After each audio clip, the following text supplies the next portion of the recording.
Hey guys, this will be video 41 for the Gibson Les Paul Custom Restoration. I don't have a point list, so I think I can just go off of what's on the table and cover enough information to make this video worth your time. The binding, it's going to be pretty much everybody. This is going to be about the binding and the tinting of the binding, and part of it is.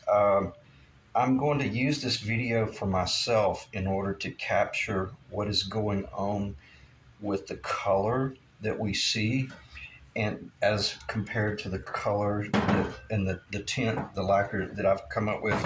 I may need to raise the camera a little bit. Sorry about that. And the color that you guys see on, in other words, the tinting of the binding that you see versus what I see.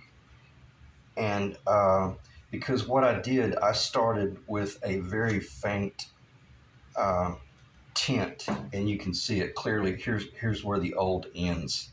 And in person, now that I have this on here, this is pretty dark. And am I going to change that? Absolutely not. No, I'm not gonna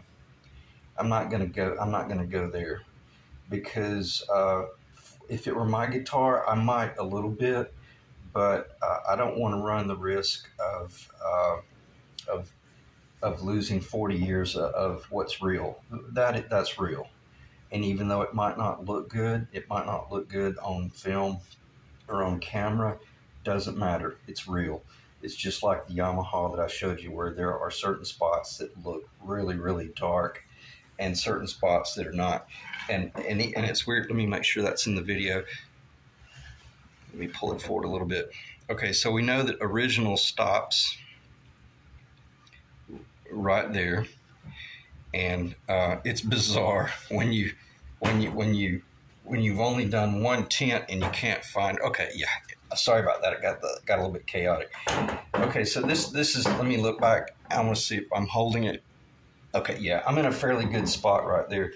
So we know this is original up to this point right here, and then that's where I made my join. I know you can see that on camera, and I think you can. And then every bit of this is original. Even let me do this. Yeah, that's a great view.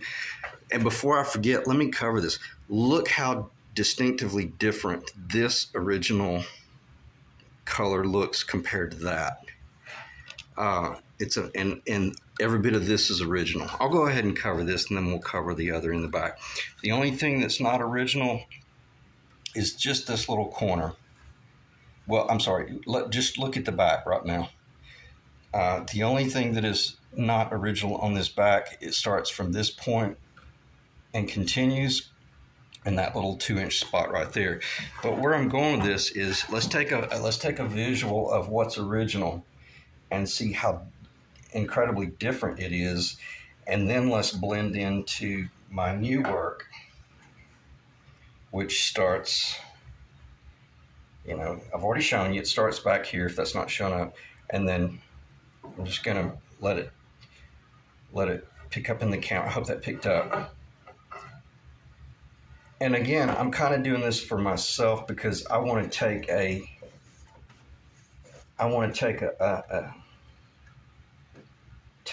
picture of it, mentally, and determine how I want to proceed. I'm looking at this. To me, that looks. Sorry about that. To me, that looks really, really dark in person, and I know this is really, really light. It's not finished. Oh, sorry about that. I keep bumping the stand.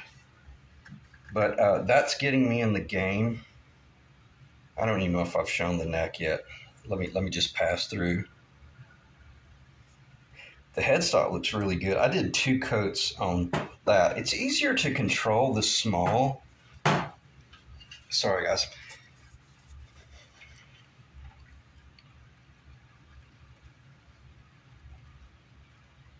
It's easier to control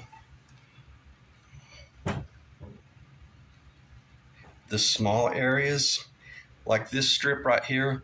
That's basically 1 coat right there, And from a standpoint of acceptability scale, this would be acceptable right there. Is it finished? Nope, I've still got some more to do to it. But you can see how now I haven't done anything on the surface. All this, and I'm glad I thought of this because I almost completely forgot. I didn't spray any of this. Every bit of this is brushed on. I hope that's picking up. Every bit of this is brushed on. And the cool thing about brushing the lacquer, it's impossible to get it to be real smooth and consistent and perfect, which is exactly what we don't want. We want it to be kind of like almost appear as though it's not cigarette burn. I don't do stuff like that. You know, that's, to me, that's silly. But it appears as though certain areas got stained more, or maybe there was somebody made a mistake and did some sanding once and it got too light and things like that. In other words, blotchy. This is where blotchy looks good. So I hope that's picking up. And why am I doing this video? Because I'm gonna actually demonstrate some of the actual work. And let me see. I'm gonna try two different things. When you get to this point, maybe a coffee can. A coffee can seems to be pretty good about holding a guitar. You're going to make certain that your table is very, very level. And I may raise the camera here in a second. But basically, I'm going to show you some different mixes that I've got going on. This is our original mix, which was about 5 drops of, I think it was about 3 to 5 drop. Well, you guys, we could go back to the past video. I think it was 3 drops. Yes, let me back up. When I started out, we put 3 drops of Trans-Tint Honey Amber, okay? And I knew it was going to be a little bit yellow, which it is, but this right here, I poured over into this canister, and then I dropped 2 more drops of the Trans-Tint in that small of an amount. That's pretty dark. I might be a little bit dangerous here, but I'm going to try it on film. And let me back up a little bit. Before I move to my second coat, I made my own paintbrush. I may talk about that. It doesn't matter because I wanted it real stiff. But before I got to this point, I came in with some steel wool. This is an extra fine. I don't know what the alt, is it a double alt or quad alt? It's not quad. It's just an extra fine steel wool. And I came in and kind of just hit it to knock the tops off of it. Now I have the option of coming back with the original, and I'm going to do that. I'm going to take this. This is our original mix of about, is that in the camera? Let me see if I can just move the guitar forward a little bit. And because the only reason I'm doing this video is to kind of demo, and demo what I'm doing. We've all used a paintbrush. So I'm going to do this bottom one here. I'm just going to come in and kind of, and in person, I'm looking at this, man, it looks really, really good. And this is going to be really cool to get to go back later on. I'm just kind of dropping that back into the, I hope that should show. You don't want the brush, now this stuff dries fairly quickly, so you got to rock and roll. Is it getting on the black? A little. This is very important, so I don't forget. If it hits the black, don't keep painting over that area, because what will happen is the lacquer is going to start melting that black. And if I went back up here and started painting again, I would start pulling that black into the binding. So get it right within a second or two, and if it's not right, leave it alone. You can sand it off. I can take a razor blade and I can scrape this all the way back down to white. In other words, if I came in and had this crap darn near brown, And then I started doing my binding, thinking, oh man, yeah, but the color's beautiful in the jar. But yeah, after you do 3 coats, it's Clinton brown, which is a real dark chocolate brown. And I almost made the mistake of pulling back into it. You can scrape it off. This is what I meant by we're the finish line is in view. Let's ease to the finish line. And on the back here, I'm just gonna ease across it. Oh, slipped up on the body there. Leave it alone. I'll buff that off later on. We're kind of doing. I'm gonna step back and look in the camera. That's pretty cool. That looks as good on camera as it does right here. And on that note, I'm almost tempted to not do this because I got a feeling it's probably going to be perfect just doing 2 coats with the 3 points. So do we want to go into this original here and touch up this white? Absolutely not. Leave it alone. But always clarify to your client that, hey man, that's original. That's a rite of passage. That's that, you know, blah blah blah blah. Let's leave it. If they say, well, no, I really want it more consistent, well, then you can argue with them with a smile on your face and say, I am not doing it. I'll send you a jar of, you know, you can do it. Or either you just go ahead and give in and just hit that. So you're at a point to where you have to keep reminding yourself, it's not my guitar. It's not my guitar. But you do have to realize that you're making decisions for your client. I'm going to take a little bit of a chance because I want to see what happens. If it doesn't work, I can always scrape it off or tone it down with a little bit of sandpaper. Let me see if that's in the camera. Let me pull back a little bit. And always remember what you've just done. Let's see, is that in the camera? That's looking pretty good. I'll do the best I can to, well, I'll tell you what I'll do. I'll do this. I'll tip it up. And this is original up to this point right here. And then there's our join. This is original up to right here. And then there's our join. Now, in order to make a transfer to a join, you know, you might come in and maybe make a little extra darker spot or something. There's things you could do. This is where you just let the artistic side kick in. Now this is the amber that is, and I have not done this. I have no idea what we're about to witness. And is it on camera? Right out of the gate, to me, it's a little bit too dark. But I'm going to leave it because I'm curious. Because this is pretty dark right here. And if anything, just because of gravity, that might be from the forearm of the player over 30 years, the sweat, the suntan lotion on your arm, or the beer or the cigarette, where if he's a smoker, you know, the gravity, the smoke is settling down onto the amber. So I'm going to leave that a little bit dark. Me personally, I'm looking at, I think it's a little bit too dark. But I'm going to go with it because if I don't like it, I can sand it off.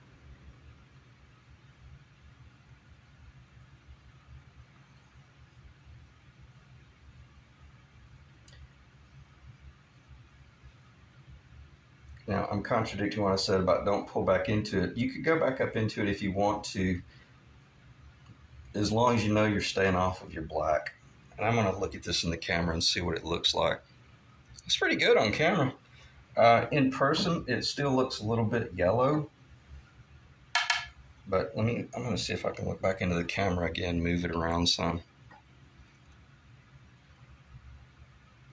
The cool thing about it is, and anybody that's ever done any sort of like custom anything, like a painter, like if you're painting a room or you're painting molding or you're building a cabinet, typically when you're doing that project, you're working on a microscopic level, like one inch at a time. Or like if you're painting, you're literally watching the stroke that you're pulling and you go, oh wow, I got off just a hair.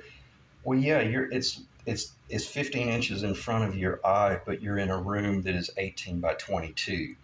And when you finish the job, you step back and you realize that no one ever looks at our work on a microscopic level.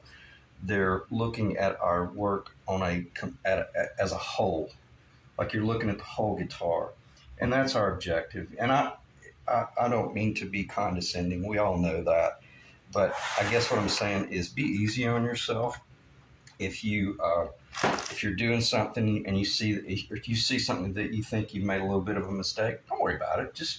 Just let it dry, because I can come in if that's getting too dark, which to me in person it's a little bit too dark. I'll sand into that. So I'm going to check the time. This might not be a very long video because I just wanted to cover some of the basics of brushing tinted lacquer, and it works. It works quite well. And let me see if I can get this on camera. Do I want to do the front? Yeah, we look pretty good. All right, I'm going to switch back to the, or if you're sitting there and you're panicking, I'm glad I thought of this. If that binding was white and raw and you came in with that real dark brown, I'd recommend getting your alcohol and getting it off of the binding, because you don't want that dark brown amber burning into the freshly white binding. That's what I meant by ease into your product. And I'm taking some alcohol. And the great thing about a white tallet and alcohol, you can gauge if you're even removing any.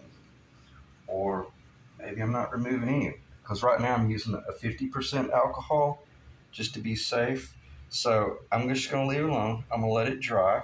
I'm going to look back in the camera here. It looks good on camera. In other words, it looks consistent on camera, but in person, it's not quite exactly what I want. So, all right, I'm back to our original lacquer, and I'm going to go on the top, dip in, and let me see if that should be in the camera. It's a little bit far away, but I'm just gonna. I've got my left hand on the table, and I'm gonna freehand this. Let me find the point of my brush.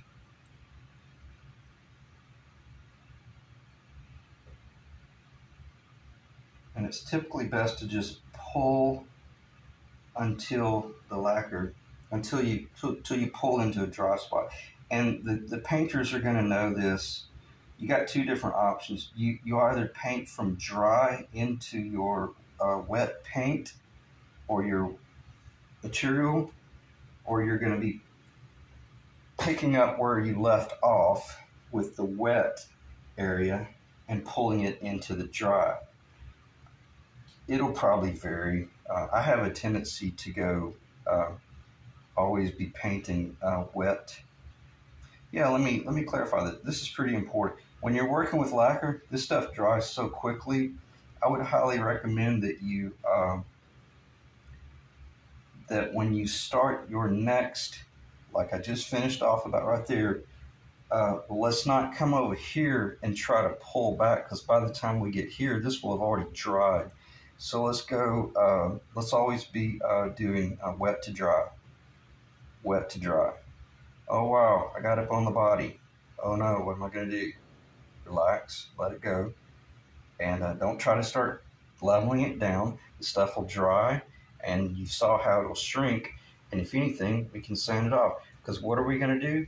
We're going to get with our client pretty soon, probably before the day ends or tomorrow, and we're going to ask them, hey, we got an option. Now that I've got this binding tinted where I want it, do you want me to come in here and shoot a coat of clear coat over this whole body? And it would be, I would lighten this up much lighter. I would probably do some more clear lacquer and put just a little bit of amber in it and shoot the whole top, not the original, but then I would blend it in. Or has the owner decided that, oh man, I like it rough. I like the matte finish. So this is where you're going to have to offer some suggestions And I'm just going to stop right there because it's okay. I'll sand into that and pick up later on. You can offer some suggestions. And this is too dark. I'm looking at this. I don't know what you guys are seeing, but it's way, way too dark. And I've got to work that down. And how do I work that down? With a little bit of steel wool. Or quite frankly, if I'm having a panic moment, don't grab the lacquer thinner. Don't grab acetone or anything hot, because as soon as you try to hit that and salvage it, you'll start pulling into this black. Why? Because we have not clear coated the black yet.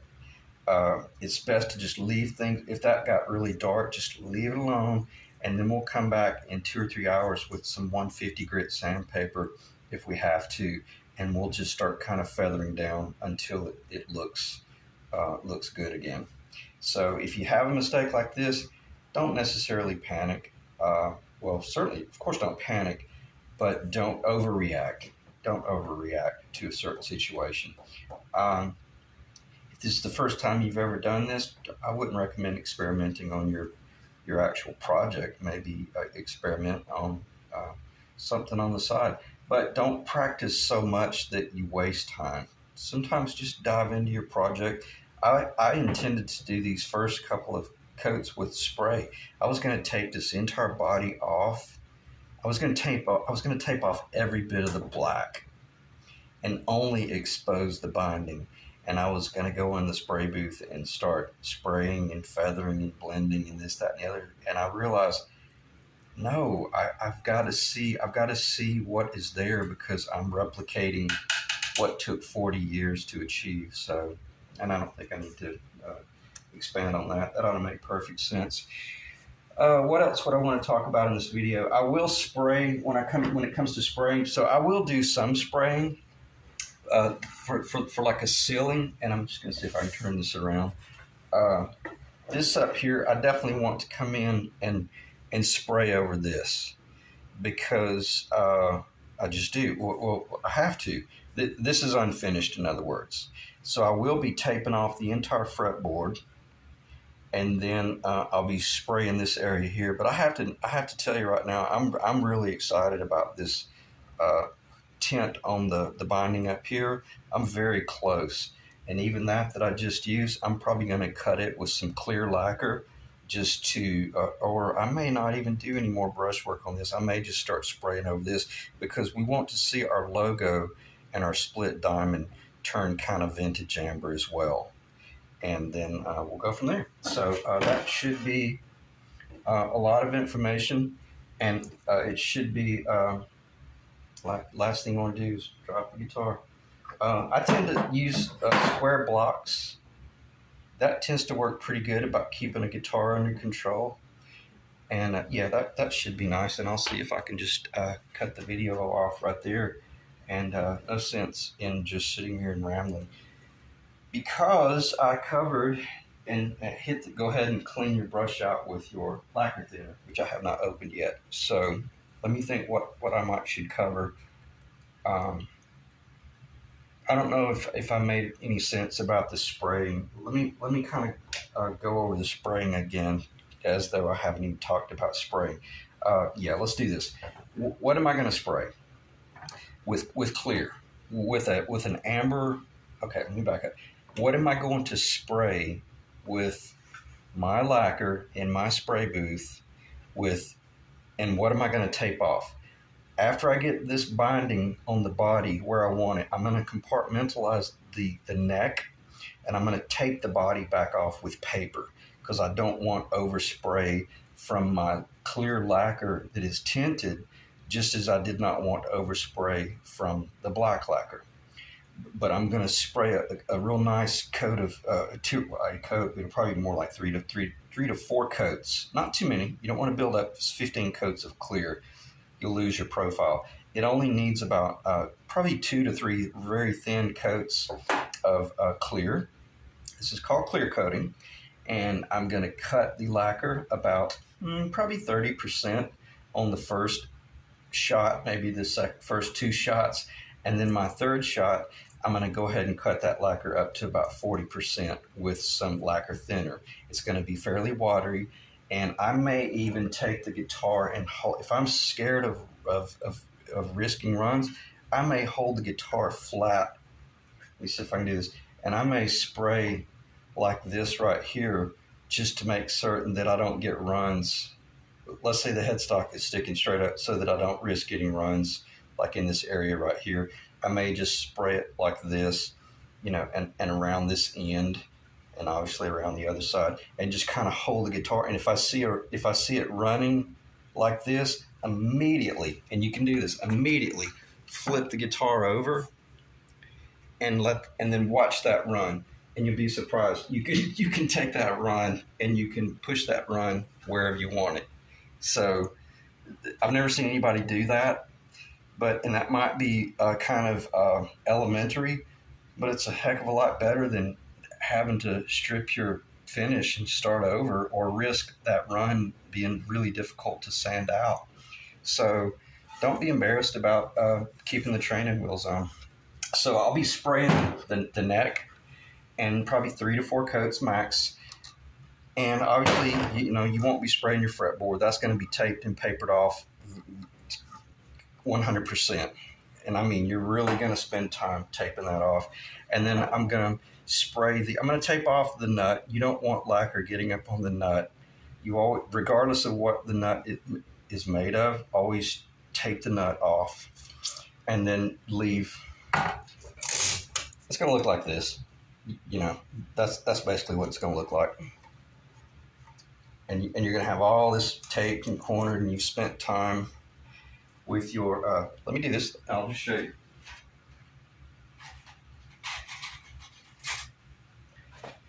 You're going to come in here with your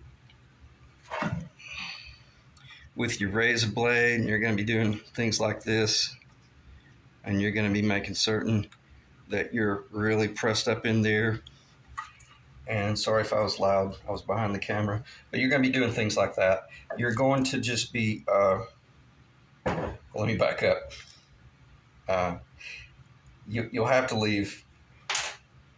I'm sorry, I should have done a little bit more preparation for this video. You're going to have to leave. You're going to have to leave whatever is binding exposed. And then you're going to have to make the decision, do I have a problem with a little bit of lacquer thinner getting on the end of that bone nut? And my answer is absolutely not. I just don't want lacquer getting up in the slots or on the other side. That ought to make sense. And then what else am I going to spray related to the body? Well, it depends on my conversation with the owner, the client. And me personally, I think it would be a wise idea to do, like, after I get this binding the tint, to do 1 coat of clear lacquer. Where I'm going with this, this area, what is original? Okay, basically, here's what's original. All of this right here is original up to about where our repair was. So every bit of this is original. Even though it was buffed, it ended up getting buffed in order to try to blend and work out the lines. So I'll be able to if he wanted this thing to shine like a brand new guitar, excuse me, it'd be so easy for me to buff this and bring it to that state. I would be willing to bet that coffee can that's not what we want. That's not what he wants. It certainly isn't what I want. But I got a feeling he's probably going to say, I just want it to glow, you know, the way it kind of glowed before, and I want it to look like the back. You know, are we going to relic it? I'm not going to relic it. He can relic it if he wants to. He could make that top look just like this. But if you look at any 70, 80-year-old guitar, the only reason they're banged up is because that's all buckle rash or, you know, just being laid down up against a bunch of cords. Usually the tops are not very damaged. They're worn right here, but you need to really know what you're doing when you're relicing. And I don't really care for relicing too much. My relic jobs don't look very authentic. But this is original, and this has all been painted right here with our tinted black. So I want to clear coat it enough to be able to buff it to where it shines, and then take a wet sandpaper, like a 2000 grit with some Dawn dishwashing detergent and water, and then I'm gonna hand buff it down, or this is what I would do if it were my guitar, and I would hand buff it down till it has a little bit of a matte look. But then I'm gonna come in with just oils, I can't think of the name of the stuff. It's what they use for the Lloyds of London art preservation. It's kind of like a saddle soap. We all know what saddle soap is. So basically, I'm going to come in with that kind of stuff, and guess what I'm going to use? A piece of leather. I'm going to take leather, and I'm just gonna sit here, and I'm going to feel the temperature. I'm going to feel that surface warm up a little bit. And you know what? This is going to blow your mind. If you don't have any of the Lloyds of London stuff, you could use lemon oil. Taking in strong consideration that we don't want to lose the vintage scent of the old wood, you can take lemon oil and just a paper towel, and you could just sit there and you could just work and work and work and work and work, and then you can even use your own hand. The oils from your own hand will create a beautiful low luster glow.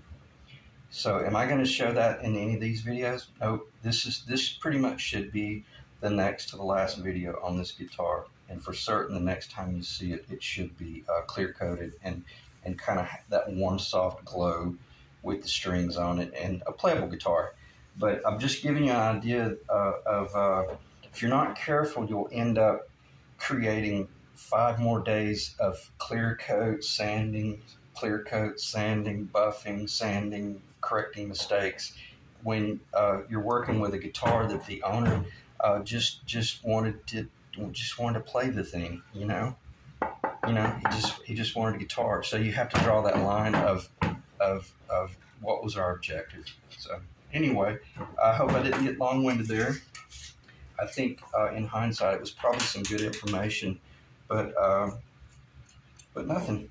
All right, so I'm going to end the video right there, and I appreciate you guys staying in the ring, and hopefully I'll get in touch with Rick fairly soon, and I really would like to get it back to him as soon as possible, according to his schedule and what's going on. So we'll go from there. Thanks, guys.